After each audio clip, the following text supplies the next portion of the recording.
Okay. Wow, that was probably weird for some people. Well, welcome to, I believe it's episode 10. I think we had some pre-recorded stuff and I took a bit of a break, but welcome to episode 10 of the In-Secure-Ity Podcast. Today we're going to dive into the recent Microsoft CrowdStrike debacle that I'm sure most of you have heard about. If you haven't done any research on the thing, it's got a few surprising twists with legacy systems and some, we'll say, at least a decade old regulation. So if you're interested, stay tuned, learn more, and hopefully hear how this could impact your business and some steps to be more secure.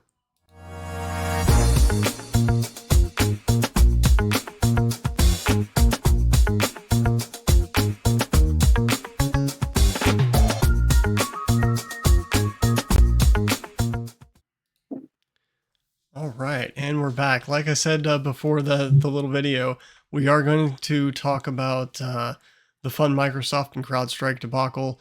It's all over the news. It's all over your travel plans if you have any, and it's made a pretty big impact. But before we get to that, it's been a few weeks, probably about a month, I think, since we've done one of these.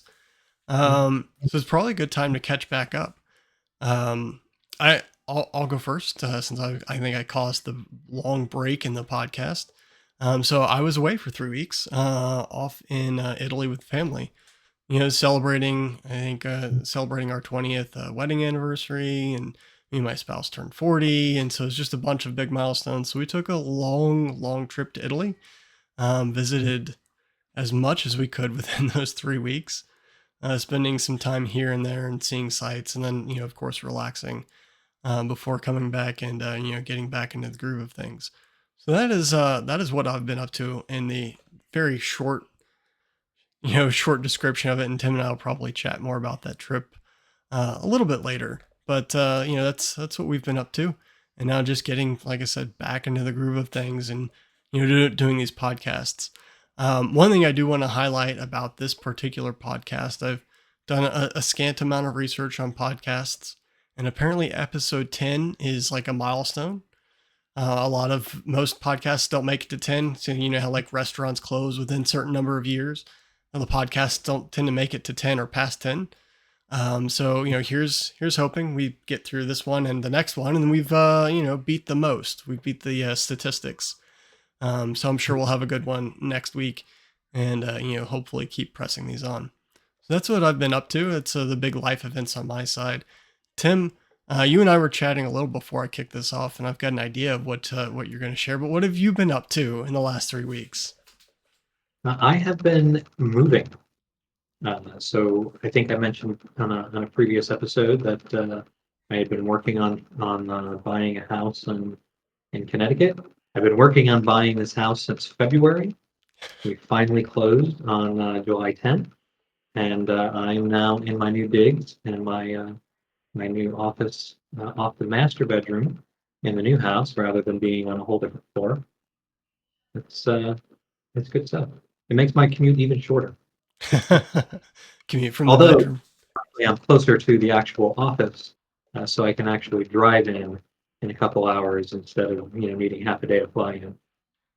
That's always nice. It's always nice. So Yep. you can see your coworkers, not entirely on a whim, but you can be like, I want to see them this week, and not have to book travel and things like that, unless it's Yeah, the train. and it's about the same distance drive to my family. Oh, there you go. Oh yeah, that's You, huge you'll have plus. to you'll have to tell me what it's like to live near family again. Yeah, yeah. I'll live vicariously through you. Speaking of family, I have my family of geese. You'll tell me about that. What was that? Oh yeah, My your family family, of geese. in the pond here. That was exciting. Yeah, yeah. Sounds Plus, like the dad has raised them right. yeah, yeah. They've already learned how to fly and have taken off to the south. So So so maybe you're sending them my way. that's right. I don't know how long it takes them to get from here to Florida, or if It'll be a little bit. it might even be in their route. I'm sure it'll We be a bit. in Alabama. We do get some of the geese down here during the winter. They do Well, hang out. So maybe mine will be there. maybe did you tag one like from Tim? I'm not a biologist, though. That'll be the only way I know. You'll have to like take a picture if they come back. Be like, hey, it's Mhm. this one, so I can positively identify that that is in fact Tim's goose. Just assume. What was that? Just assume. Just assume. Okay, I could do that. Well, cool, man. So we've both had, some crazy weeks, like big. Not life changes. You've had a life change. Mine was just a vacation. But we'll say big life experiences. How about that? Certainly. But you know who else has had a big experience? Who's that? Everybody. No, specifically Microsoft and CrowdStrike. That has been a shitstorm. Um, so I didn't pull the stats for how much of the internet went down, but I have seen some of the memes which are entertaining. The one that like immediately comes to mind is the Instagram. Seeing it was like an Instagram reel where it's showing the flight paths over the United States. Have you seen that one? I have not. So, it's got little yellow airplanes, and basically the United States is just covered in little tiny yellow airplanes. And come Friday, it's just covered, and nothing. Just nothing. Which is insane. I think somebody said that the last time the United States looked like that for flight paths was 9/11. Yeah. Whoops. Um, some of the other memes comparing it to Y2K, saying it came 24 years too late. Yeah. Yeah. Yeah. It's been an ordeal. And have you seen Delta is still reeling? Like they're still canceling flights in the hundreds or thousands. Right. Um, and it looks like they will continue to do that like through the end of the week. Last I saw a little bit before the podcast. So crazy times. Before I get into some facts and some things that like I've looked up on a few different articles, what I want to get your initial take before I taint that initial take at all. So when you first heard about what the heck was going on, what was your Mhm. immediate thoughts? Well, when I first heard about what was going on was the whole thing, right? That the CrowdStrike patch had crashed all these Windows machines. So the first thing that popped into my head was they need to really work on their QA. They Maybe meaning Microsoft or CrowdStrike? CrowdStrike. Probably. All right. Then going back to like one of the previous podcasts where we, said test in production, maybe. Yeah, not the kind of thing to test in production. Well, but locally, right? Like they could have tested it in prod, like on one of their own machines. On, versions of Windows and all that. I know that the it's tough, right?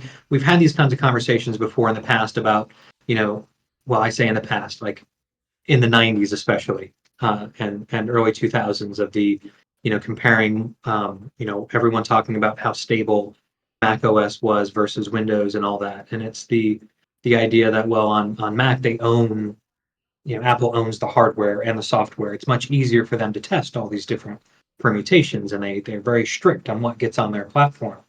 In the Windows world, it's very difficult to test on every possible configuration that you have. Sure. So it could be that, you know, there's some fluke in the architecture, the hardware that all these systems are using that isn't part of CrowdStrike's test suite that they're Maybe. running their patches on. Or Maybe. the more likely scenario is maybe there is. I don't want to besmirch anybody, but my initial reaction was, they need a QA. Yep. It could just be, and this was spurned on by later on with a conversation with a coworker. Um, one of uh, the downsides to agile. You get in this cadence of we got to push this, we got to push this, we got to push this, and QA is one of those things that kind of gets glossed over in that Right. to meet those. QA and security testing. Or Yeah, we could just say testing. testing Just exactly. testing in general. Yeah. Yeah. So, my initial thought, like when I'd heard about it and read just enough to understand what the heck was going on, was why had these major corporations rolled this patch out? And I say that because like my Mhm. first thought was like, I thought, and I could swear like it was best practice for really big companies to kind of delay things. So like with security people and general technology people say, well, you need to patch and keep things up to date, but not like that. Yeah. And I could swear like you, like big Microsoft patches, you test those in house before you roll them out to everybody else. Um, Smaller patches, maybe before you push that out, you like delay it by a week or two to see if, I don't know, a patch that you're going to roll out is going to bring down your entire infrastructure Yeah. if you can't test it, and You know, just let somebody else test that. I could swear that was a best practice, and I was like, why are all the airlines coming down, and why is everything falling down around this update? I'm like, let me look real quick. I'm like, yeah, that is best practice. Like, yeah. so it was weird to So me. my brother and I had a conversation about this because that's one of my only real conversation about this with somebody who's not in the security field, because he's in the landscaping business, and he's like, he brought it up, all these people having problems with Windows, and so I had a conversation with him basically explaining that, it's not like the average Joe at home that's having a problem. Right, Well, not directly. It's security software that's running in industry all over the place. right, You have corporations that are running it, and in some cases on critical systems like airline industry. Um, and I had a whole conversation with him about how, when we were in the Air Force, whenever any patches came out on Windows, we never got them on our boxes right away. no, They were always run through testing to make sure that it didn't disrupt any systems. And then you had the Patch Tuesday, right, that's when the patches would get pushed that had been tested on all of their versions of Windows and all the systems that they have in that particular, uh, you know the comparison would be in our corporate environment. right, Every your corporate IT knows what models of hardware they are running in their uh, in their office space. yep, They know what version of Windows they're running in their office space. They can have that test suite set up to test these patches before pushing them in. yep, You know, and that's true. My first thought was blaming the developers, but that is a very valid point there. It's sort of a lot of this is on the folks pushing these patches all willy nilly.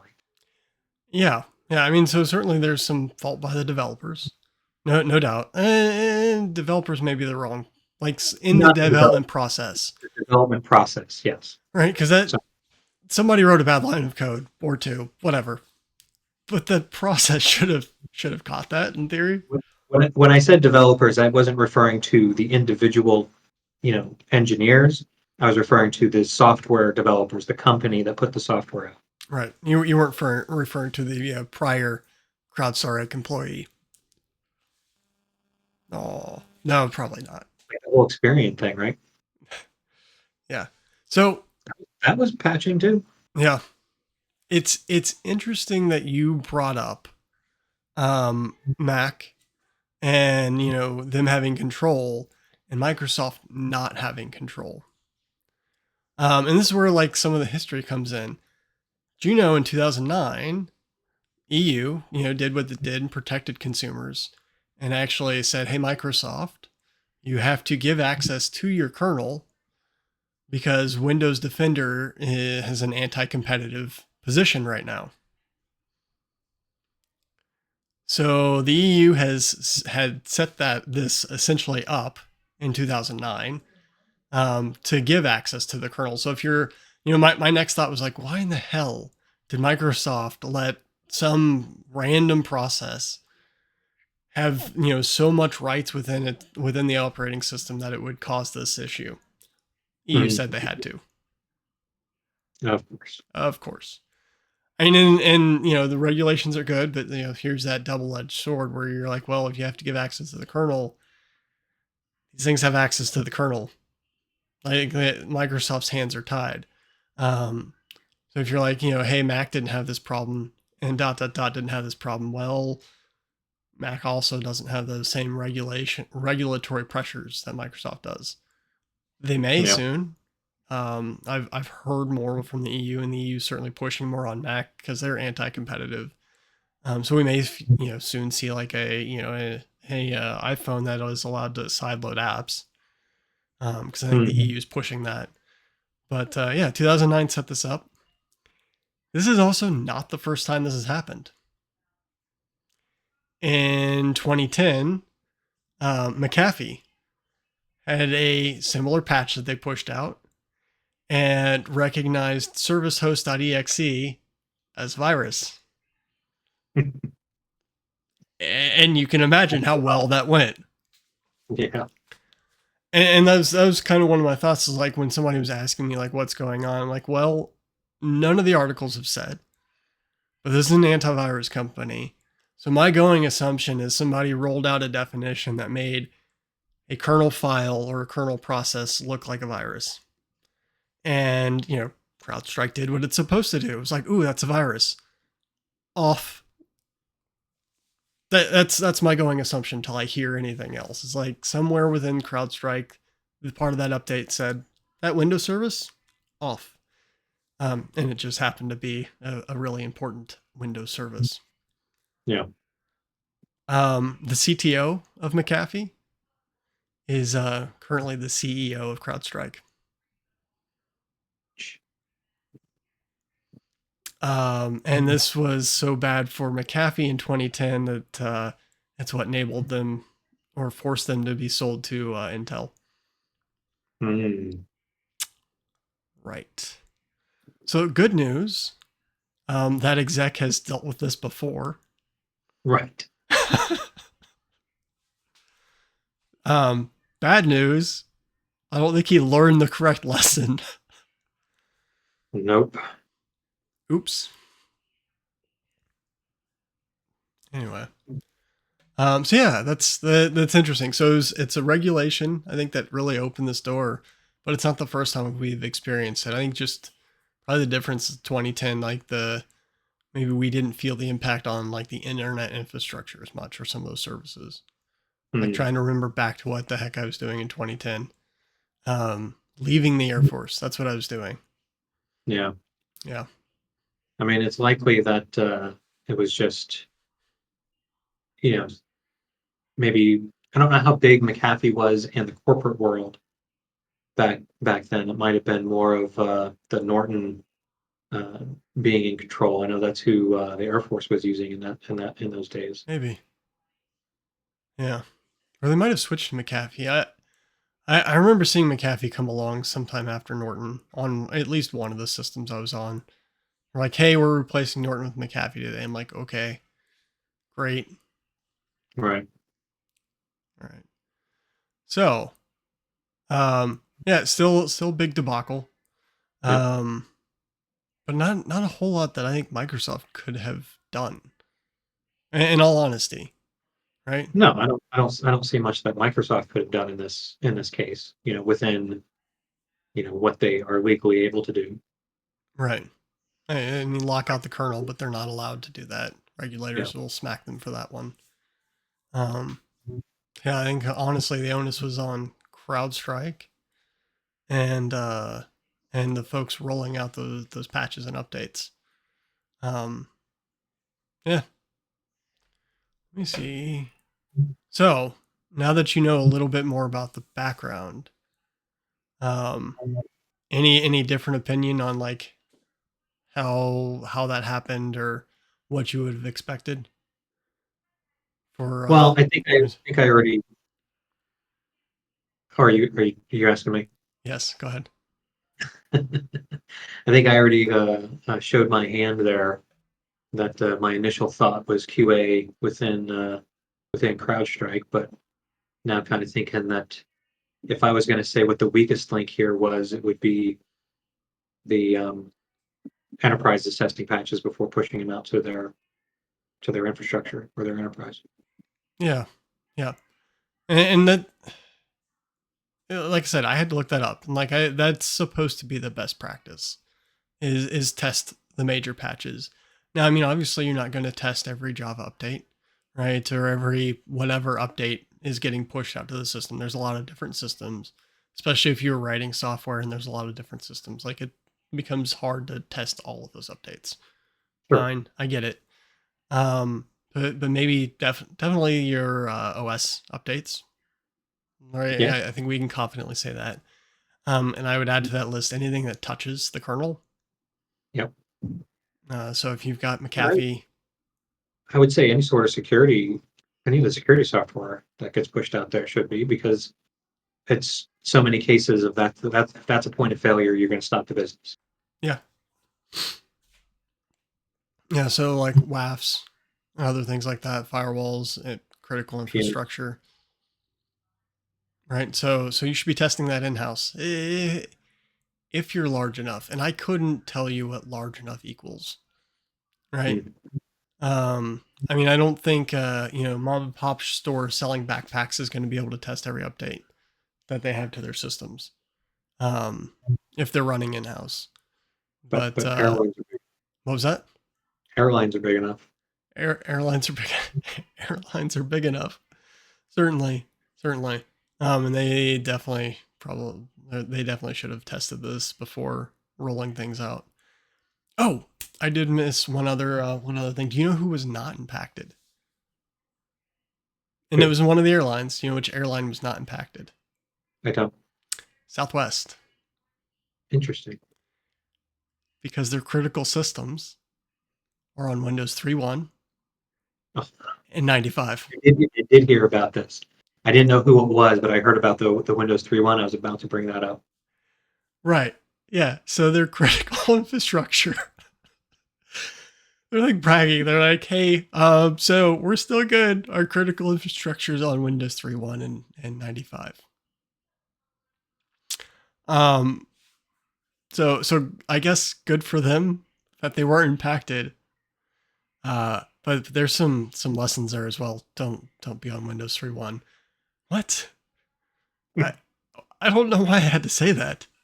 No, nobody's targeting it for attack. It's probably pretty safe on the internet. You think? I mean, they may now. I Yeah, mean, nobody was targeting it because nobody's running Windows 3.1, and Southwest is like, hey, just bragging here, our systems are still up because it's 3.1 and 95. Please that's just stop. crazy. Maybe upgrade to XP. What? That's just crazy to me. I don't even know where you like get a Windows 3.1 system anymore. Like how you keep those systems up I and mean, running. I've heard when I was at a previous company, we had we had a SaaS solution that we you know that we had, right. We were a SaaS company, and we had a whole division of engineers that were dedicated to uh, what were they called? Basically, it's customer solutions is what they were. They weren't part of the engineering organization. They were part of professional services. And so you have all these these customers, these enterprise customers that we would have that would want to have custom interfaces with our software to Hmm. their system, oftentimes because they're old. And there was at a point where we had to we were doing a security update to remove certain TLS ciphers uh, Hmm. from from support, and we had to go through this whole thing because we had these customers that had these interfaces to our software that because of the ancient version of Java they're using, they couldn't support the newer TLS ciphers, and Okay. nobody existed at the company who knew how to operate these computers. They have been just running constantly for decades. Nobody Well, maintains them. It does this job. Its job is to make a Java call out, or make an API call out and pass some information. That's its function. And it performs its function and no one ever touches it. wow. Okay. And some of these are big companies doing stuff like this. Okay. They're not concerned with that function scaling. I, I don't know. I don't know. I couldn't get an answer on that. Okay. That's fun. I mean, I'm sure like you could through several layers of emulation or a few layers of emulation get a Windows 3.1 box up and running on my Windows 11 machine. Um, I mean, do you remember for I don't know. I don't want to assume based on age, but Y2K, yeah, yeah, the amount of old retired COBOL developers that got high, big paychecks to go in and fix a bunch of systems so they wouldn't break on Y2K yep, because they were using two-digit year and calculations. yep, Systems that have been running for decades, since the 70s. And now no one's around that knows how to maintain them, so they had to go digging up old COBOL developers. yeah, yeah. Yeah, that still exists. Like we had up until a few years ago, like a security course on COBOL, and kept hearing like the COBOL salaries are going up every year because Yeah. there's nobody. And I think they But were it, paying like folks coming out of college to go learn COBOL because nobody knew COBOL to maintain these but systems. my point isn't even necessarily the that they're still using COBOL, Right. but just imagine decades going by where you are running a business critical system that you don't have any employee who knows how to maintain. That's stuff nightmares are made out of, my friend. Yeah. That's scary. No. No. No, and I'm sure they're not small applications. They're probably close to, if not crown jewel apps, and no. Just all kinds of no. Yeah. Um and I don't know many businesses like off the top of my head that could do that outside of software. Um like I'm trying to I I guess maybe like some infrastructure, right? Infrastructure is really old. Yeah. Particularly in older cities, so maybe. But even then, you've got somebody that knows how to maintain it, right? Yeah, I'm struggling to find another engineering discipline where that could happen. Yeah. I mean, I'm imagining like an aircraft engineer and them going, "Oh no, we're just going to run this thing for 30 years," and nobody knows how to change its oil. You're like, "No, that doesn't Right. happen." Yeah. That Oh, doesn't. that is bizarre and probably unique to our industry. You just end up with like these crazy legacy systems that run. Um, Probably also speaks to some of the I don't know, some of the longevity of our older computers and their ability to continue just operating. Yeah. No doubt. You would think some part in there would break much sooner than 30 years on. Yeah. Well, that is crazy. So yeah, Southwest unscathed. Um, if Good on you're if you're out there and you're not Southwest or you are right and you're running Windows 3.1, please don't. I don't think that's the advice Tim and I would like to give you. Um, at least 311. sure, sure. Well, it was 3.1 and 95, I think, is the article I read. And somebody had suggested upgrading to XP and running 3.1 in like compatibility mode. I bring up the little known 311 because that's Windows for workers. That's Windows 3.1 with network support. So it's Okay, likely Windows 3.1. it was probably 3.11. I But don't that's just think it's just sitting there without the network support part of it. yeah. Man. Yeah, so I was going to try and pull away some conclusions and takeaways, but I think we've said most of them, right? Patch your systems, but not like that. Um, make sure that you're patching your systems, and I don't want somebody to go like, "Oh, well, the In-Secure-Ity Podcast said don't patch." No, patch. But if it's a something that touches the kernel, maybe test that thing first. Um, and like I said, I think some of the best practices are if you're a very large company, waiting a week. to let it happen to somebody else and hit the news cycle. And then you can just kind of sit back and eat the popcorn instead of be the one with your hair on fire. Right. Not saying waiting to be the last guy, because that's not where you want to be. That said, there's always exceptions, right? So, thinking back to some of the major vulnerabilities and breaches we've seen over our lifetime, Heartbleed being one of those. Please don't wait, right? There's those major breaches and vulnerabilities, and the patch rolls out. You get to play along with everybody else. Please put that thing out there quickly. Otherwise, your machine is owned. Mm-hmm. And yeah, test your stuff. If you're the developer, test your stuff. If you're bringing patches in, test your stuff, and do some monitoring and make sure that you're understanding what the heck is running in your systems. Absolutely. Yep. So Tim, we've got plenty of time on this podcast, and you had another thing that we were hoping to weave in, but we hadn't managed to do that yet. And so there was something that you wanted to bring up. So let's go ahead and talk about that. Yeah, it's just, and it's not like if this had happened like a week ago, I probably wouldn't have even brought it up. But it's the fact that it was fresh. It happened like right before jumping on the podcast. It's I'm looking at this and I'd love your opinion. Actually, this could be a Okay, whole topic on its own. cool. Where security impacts usability, right? The user experience, Okay. and it's one of these balances, that you go through when you're like me working in the as a practitioner doing security for a company that users use. There's always that fine line between security, functionality, Yeah. user experience is kind of an important thing then to keep your customers. If there's no customers, there's no business, and then there's no job for the security guy. Yeah. Uh, I have an example from my trip, but I'd like to hear yours. so I've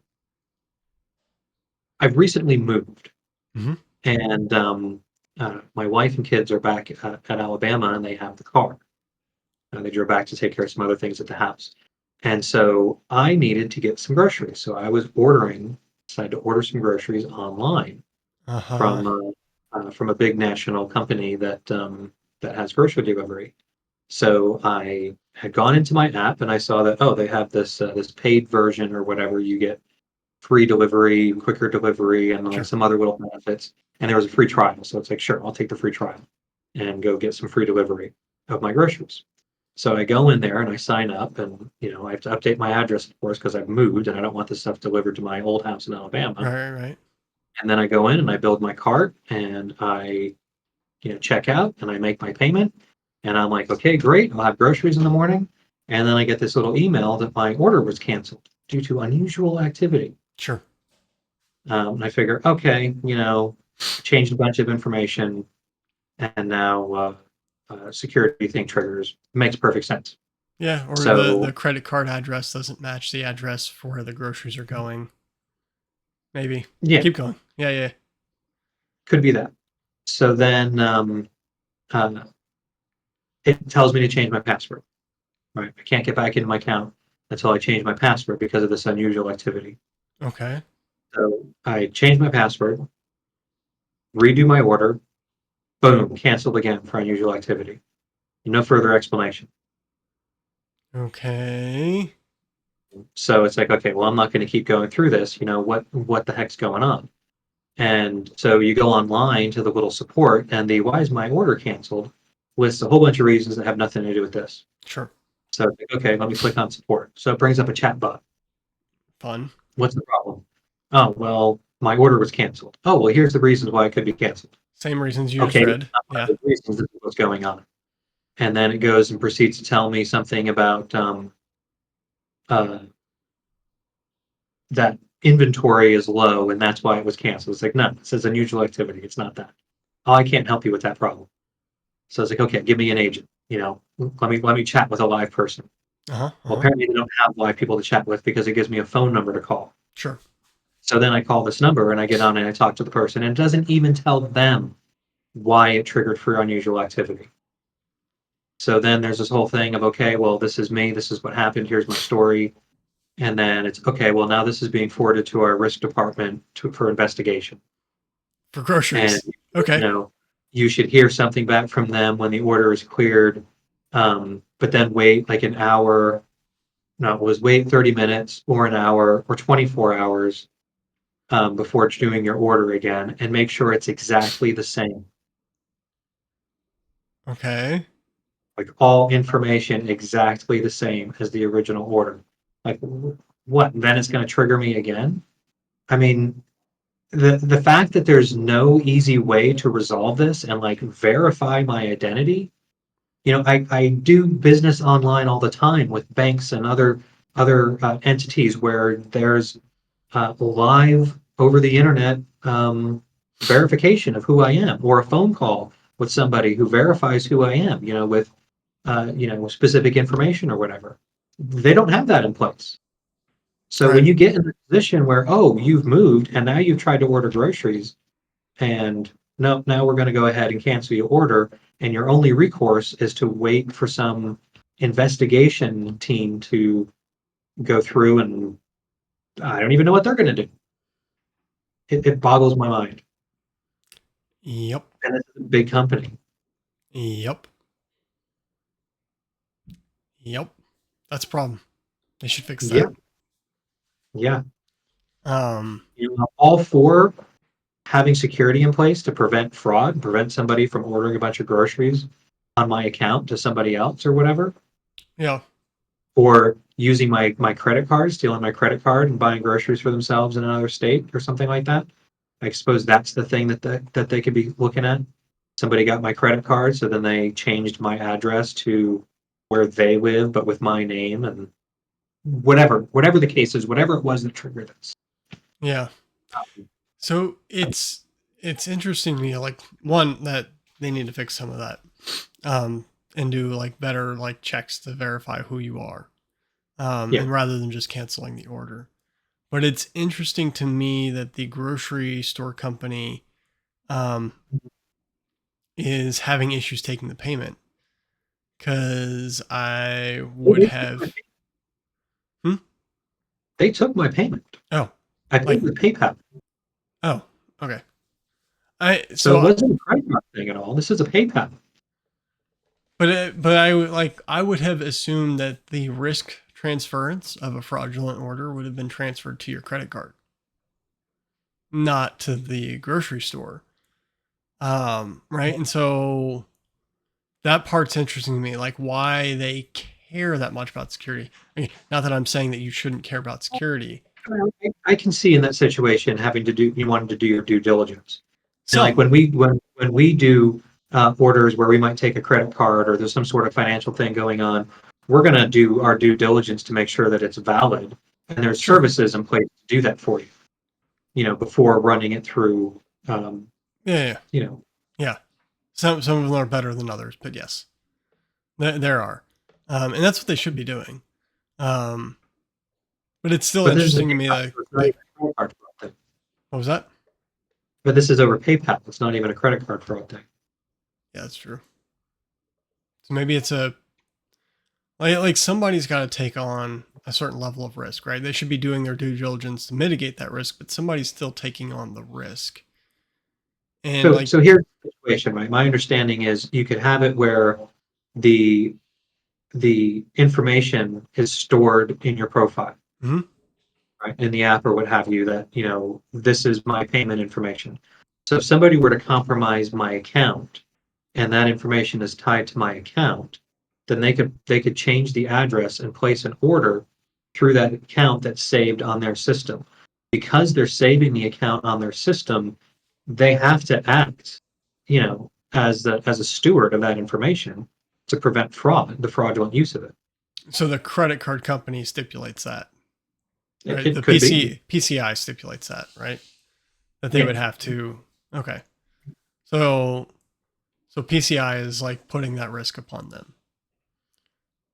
Okay, then Or it's the third party that they're using to process payments, and that's the system that's canceling my order. right, maybe. Because the person on the phone couldn't tell me what the unusual activity was. So She had a so bunch of questions. She had no answers. Jim had ran into this years back. I forget what the heck he was trying to order, but the address on his card didn't match the address where he was trying to ship things, and this one particular company was like, nope, can't do it. These addresses don't match. And that's why I brought up, like, maybe it's because of an address mismatch. I don't think it gives an address when it's a PayPal. PayPal handles that. Yeah. I don't know. I mean, to me, it shouldn't even matter if it matches on file. This is no different than if I was staying at an extended hotel and having groceries delivered to me. Yeah, because I've done that. And for that matter, I set up an account in Alabama through one of the other grocery delivery places and had groceries delivered to John's house. Right. With my credit card. Right. So that shouldn't matter. Right. Shouldn't matter. In theory. So it can't be that. Right. I think it's simply my address changed on the same day that I signed up for this plus service. Right. And tried to buy groceries for delivery. Maybe. And if the payment information is stored on the account, then it's to protect against somebody compromising my account and having groceries sent. Right. I pay for someone else's groceries that are fraudulently ordered. Right. That would make sense to me. What doesn't make sense to me is why they can't verify my identity and turn my shit back on. Yep. I agree. Because I can't get groceries. Delivered. Right. And I don't have a car. Oh, you don't have a car. Right. I mean, Okay. Lee's here. Lee has a car, but okay. It's the principle of the thing. It is. It is. Yeah. Like from a security and usability standpoint, not your first world problems, but from a security and usability standpoint, there's a legitimate complaint. They're preventing me from being a customer and giving them money. Yeah. Yeah. No and doubt. if I have to get in to Lee's car and go out to a store, I'll tell you, I'm going to a different grocery store. I would as well. The principle of it. I would as well. Yeah, well, I'm not visiting you, and I would swear that I will never use that delivery service, and then promptly 2 weeks later use it as soon as things are sorted, because that's more convenient. So I had like similar things. I'd mentioned at the beginning of the podcast that I was in Italy for 3 weeks. I don't know if you know this, but Italy is a different location than Florida. Did you know that? Yeah. Yeah. Also, all of my apps knew that as well. Right. So security thing, they're like, hey, you're signing in from a different location. I'm like, no kidding. Yes, I am. Like, so all that multi-factor auth that we do, yeah, we'd like to do that again. Okay. So we're going to send you an SMS. Are you now? And sometimes okay. Hey, because my carrier actually does give me unlimited data and unlimited text messages, and most other countries, including most of the countries in Europe, and relatively cheap rates on voice, but unlimited data and unlimited texting. The problem is like the coverage for my SIM, for my carrier in the States over in Europe, not great. It's not super. Sometimes I could get, decent data. Others enough to run Google Maps sometimes, maybe. I had also downloaded Maps, so we were good there. But yeah, that was a pain. And there was one particular place where I couldn't get an SMS, and there was like a service I desperately wanted to get into to verify. Like, it was to get internet connectivity, and that was the real pain. It was like I couldn't get enough data from cellular. There was a Wi-Fi there, but in order to get into the Wi-Fi, I had to like verify my email. In order to get into my email, I had to verify with the SMS message, and I'm like, I can't get freaking SMS messages right now because I'm not on the Wi-Fi and I was just like in that loop. you know? Like Oh, I cannot verify myself because you won't let me get onto this network because I need this message. Dear God, somebody please give me like 2 bars of connectivity for 5 minutes. And I think that was like outside of a train or something where we were trying to like catch our next form of transportation. oh. Um, so yeah, security and usability is sometimes a nightmare. Um, So your story reminded me of another recent thing. okay. So, uh, a gentleman that you and I both know, John, works for DraftKings, right? Mhm. And so he's been encouraging me, where he pointed out that Connecticut um, has uh, online casino Right. for DraftKings. So you got to check it out. You got to check it out. So it's like, okay, here I am. I'm going to check it out. So we're driving around. Carrie was driving, and so I went ahead and on my phone and I downloaded DraftKings and got it all set up. And there was an interesting thing because I'm in Connecticut and I listed my address as my new Connecticut address, Right. but then I also have to provide my driver's license. Well, I haven't changed my driver's license yet. All right. I gave him my Alabama driver's license. It all still worked, and I managed to get in. Fair enough. So then I put money on the platform, and I'm playing craps and playing. Everything's all fine. We get home, and I come up to the office, and I went to see if I could get DraftKings on the computer. So I Mhm. get on there and I log in, and then I went back downstairs, and then I picked my phone back up, and then I went to play DraftKings again. And then I went outside and started walking the dog. And so basically, what happened is in a very short period of time, my uh, oh, I guess I didn't tell you the problem. So then DraftKings stopped working, Right. um, telling me that it couldn't verify my location because it changed way too many times in a short period. Okay. So I was on the cellular network, and then when I got home, my phone picked up the Wi-Fi at home. So then I was on a different location. Right. Then I Right. connected over my computer, which is a different platform, so it would have been a different session. And then I went outside and then jumped onto another cell tower. So now I'm at a different location. And so it triggered that. And I could not get it to revalidate that I was in the geolocation. Because that's all it's trying to do, right? Is the geolocation. So it kills the session because of the changing locations too quickly. Right. And then it forces you to revalidate your geolocation, and that would not work. I had to, I went through all sorts of troubleshooting trying to get this into work. I even got John on the chat to be like, is there anything you can see on your side? Oh, Um, geez. but in the end, what I had to do was log out of the app, close it, reopen it, and relog in, and then it started doing it. Apparently, it's embedded in some sort of cookie, and so the last cookie location or the geolocation of the cookie was maybe too close to the last time it was something else, and it wouldn't clear the cookie. Ah, Even when I was telling it to reset, restart it, it wasn't clearing the cookie, and so the location wasn't matching.